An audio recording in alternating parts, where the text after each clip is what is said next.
This is KGW News at noon. And we start with breaking news. An apartment fire at North Williams and Northeast Russell. This video from a viewer shows fire crews working to evacuate residents from the upper floors with flames shooting out of that third-story window. KGW's Tim Gordon is there live this afternoon. Tim, what else can you tell us? Well, Brenda, obviously a very scary situation for residents here at the Unthank Plaza Apartments. But the good news we want to share right off the top is that there are no injuries to the residents or firefighters, although firefighters did check out at least one resident for smoke inhalation. Apparently they are okay. We're going to zoom up and show you what we believe is the epicenter where this fire started up there at that window at the third floor of that apartment there. It's really gutted out, and they're working up there still right now, just mopping up at this point. And down on the floor you can see some of the stuff that's been thrown out. But this was a fire that really centered on the third floor of the apartments here. So here's what it looked like earlier. Viewer videos you were just showing of firefighters going up the ladders there, breaking out the windows to get into that fire. The first crews arriving here, they saw smoke, then they saw flames coming from the building here in North Portland. Quickly they called for a second alarm, and then they went to work to knock this fire down. But obviously a lot of residents at risk here with a lot of smoke in the apartment building. So fire crews went right in to get people out. And the evacuation of victims is the most important thing to us. So as soon as we could isolate the fire to one room, start the search of the rest of the structure, they were able to get people out pretty quick. There was one person that they did shelter in place. They made sure that their living space was safe, and then they moved on to the rest of the structure. Yeah, and fire crews really made pretty quick work of this. A lot of them have just cleared out in the last 20 minutes or so. Previously, they were all over the place and the area shut down, but traffic is starting to get by again, and they're still mopping up. Now, one resident tells us that this may have been started by an electric blanket in that apartment. That is unconfirmed information, but obviously investigators going to go to work now and try and figure out exactly what happened, how this fire started. Meanwhile, just a lot of cleanup and disruption for these residents here in North Portland. Brenda, back to you. Absolutely. As you learn more, we'll pass it along. Tim Gordon live this afternoon. Glad everybody's okay. Thank you.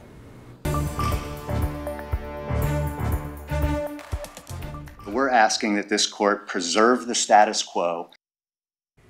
That's the attorney representing a group of homeless people who are suing the city of Portland over its daytime camping ban. Just hours ago, a judge heard arguments from both sides. The campers don't want police to enforce that ban right away. Thomas Schultz was in court and joins us now with an update. Thomas, tell us what happened this morning. Well, Brenda, attorneys for homeless Portland residents say enforcement of the ordinance, which is scheduled to begin Monday, will lead to the harm of the most vulnerable. Now, they also say the city's camping ban ordinance is vague and difficult to understand. Many homeless people aren't sure what the city considers a campsite. Still, attorneys for Portland say the city has the right to decide what public land can be used for camping and what cannot. They claim the daytime camping ban ordinance is not a broad ban on camping because it doesn't stop people from standing, sleeping, or lying down in public places. City attorneys also say Portland is allowed to institute the ordinance and stress something needs to change. Still, attorneys for homeless Portlanders say the daytime camping ban hurts those who are already most at risk. The status quo isn't working. It criminalizes the victims of our failed policies. This hearing comes as Portland planned to begin enforcing its daytime camping ban in just a few days. If Judge Rima Gandor rules for enforcement to begin, thousands of homeless people must take down campsites in public spaces from 8 in the morning until 8 at night.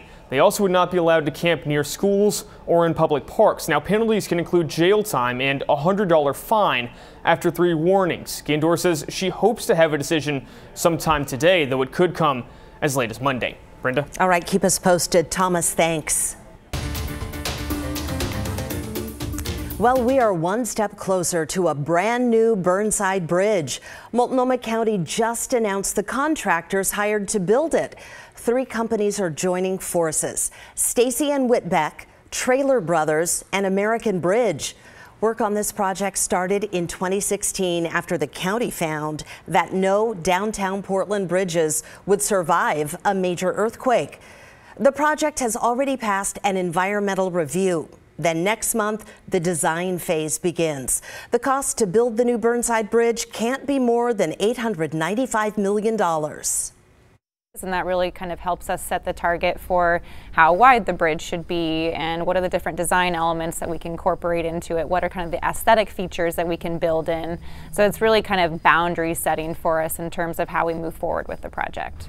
Construction could start in 2025, and it would take the bridge out of commission for 5 years, reopening in late 2030. It'll be paid for with the help of federal grants and vehicle registration fees. Well, right now, 2 rallies are underway in support of striking teachers in Portland public schools. We have some video from another rally yesterday, and one of the parents there told us that he's on board with the union's demands. But after a week of no classes, he's eager to get his 2 kids back in school.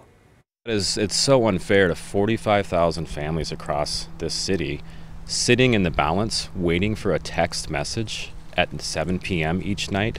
That's not fair to anyone to have to live in the unknown. Meanwhile, negotiations continue. PPS showed KGW 2 proposals that it said it offered to the union. One addresses discipline and safety. The second focuses on special education. You can read both offers and all the latest updates on the strike if you go to our website, kgw.com.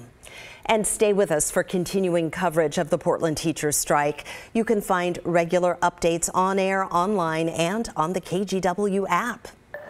All right, let's head back to the Weather Center. Rod, when is this latest round of rain arriving here in Portland? Let's say good afternoon to our folks at the coast, Brenda, because the answer is now. For you folks, you can see radar picking up the first batch of just some light rain up and down. Now, we are cloudy here in Portland, Vancouver, and Salem, but obviously the rain's still a ways back. But this will be a fairly solid rain band when it crosses. Here's the latest from Futurecast. Here's 3 o'clock this afternoon. Now, I do believe it's at least possible that we could have raindrops getting into Salem and even downtown Portland as soon as 3. This shows the rain's moving over the Coast Range into the valley. Eventually, somewhere around 3 and then into the early evening hours, this will be a solid rain band pushing through. Here it is at 6 o'clock, so that means a wet, rainy afternoon commute for folks ending their day. And then here we are at 9 o'clock tonight. Now we're behind the main front. We're scattered showers. It will be snowing, though, up in the Cascades and potentially sticking down to pass level overnight. Right now, again, we're dry. There are the clouds. We have made it to 52 on sunrise this morning. I wasn't sure with the clouds coming in so soon, and we were in the 30s this morning, if we would get up to 50, but we have made it. I don't think we're going to have much additional warming.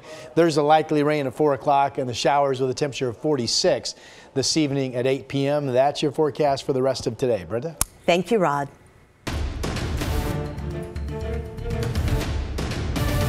This noon, we're looking into what comes next after Salem voters said no to a new payroll tax. The Salem City Council approved the tax last summer, but a push from critics sent it directly to voters. Here's Tim Gordon with the fallout.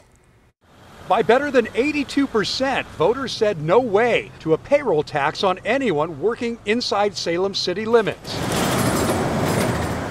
In Oregon's capital city, the city council narrowly passed the tax plan that would have raised about $28 million a year to add to a strapped budget. But clearly, this is not a plan residents liked. Neither did Oregon Business and Industry, a statewide business advocacy group. Its director of political affairs was the chief petitioner of the referendum to vote the tax plan down. Voters sent a very clear and decisive message, which was that they do not support a complicated, convoluted, and frankly too costly tax increase. They spoke with a very resounding voice, and one that should really echo across the state. City leaders say without more money, everything from homeless services to eventually police and fire services would need to be dramatically cut. Salem city manager says they anticipated the payroll tax vote outcome, but it was more lopsided than he expected. I was surprised, but again, we've been planning for a no vote and anticipating that, and I think we're well positioned to move forward now. That means starting a new process in 2024 to involve the community, working out what they're willing to pay and what they're willing to lose. Staley says the longer they wait, the worse it could get. We're going to have to make some adjustments because we don't want to put ourselves in a position where if we don't have additional revenues for 2026, we have to make some really drastic reductions. But is there an appetite for any new taxation plan if voters get a say in the big November 2024 election to come? Mann says inflation is a big issue and people are voting with their pocketbooks. I would encourage anyone considering a tax increase to think long and hard about voters' appetite to support new revenue right now, because I think it's pretty low. Tim Gordon, KGW News.